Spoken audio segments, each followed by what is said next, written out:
ভাই একটা দিন চিন্তা করছেন, 24শে গণঅভ্যুত্থানের পরে অনেকে তো শহীদ হয়েছে, হয়েছে না? দেখবেন যে অনেকে ভাই শহীদ হয়েছে, অন্য ভাই সুবিধা ভোগ করছে কোনো না কোনো ভাবে। কারো ছেলে শহীদ হয়েছে, বাপের সুবিধা ভোগ করছে। কারো হাজবেন্ড শহীদ হয়েছে, ওয়াইফের সুবিধা ভোগ করছে। কিন্তু একটা জিনিস আপনি দেখলে আশ্চর্য হবেন, যে আমাদের হাদি ভাই যার জন্য পুরো বাংলাদেশ কান্না করছে, যার মৃত্যুতে পুরো বাংলাদেশ কান্না করছে, পুরো বাংলাদেশের জেএনডি জেনারেশনটা শোকে শোকাহত ছিল। আর এই হাদি ভাই মৃত্যুর পর তার পরিবার কোনো সুবিধাই ভোগ করেনি।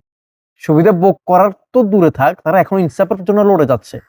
তার বন্ধু আব্দুল্লাহ জাবের, হাদি ভাইয়ের বন্ধু, আমার মনে হয় সর্বকালের সর্বশ্রেষ্ঠ বন্ধুত্ব হয়তো এটাই।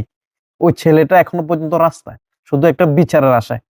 এখন হাদি ভাই যে আসনে দাঁড়াইছিল, ওই আসনে যে দাঁড়াইতো 100% সে জয় হইতো, 100% সে সংসদে যাইতো।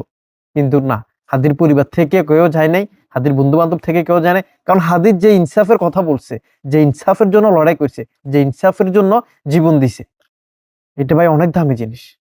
এটা অনেক দামি জিনিস। এটার ভার অনেক বেশি। এটার ভার হয়তো কেউ বইতে পারবে না, এই জন্য কেউ যায়নি। এমন পরিবারকে সেলুট জানাই, যে পরিবার অন্তত লাশ নিয়ে ব্যবসা করে না। এমন পরিবারকে সেলুট জানাই। আল্লাহ হাদি ভাইকে জান্নাত নসিব করুক। আমিন।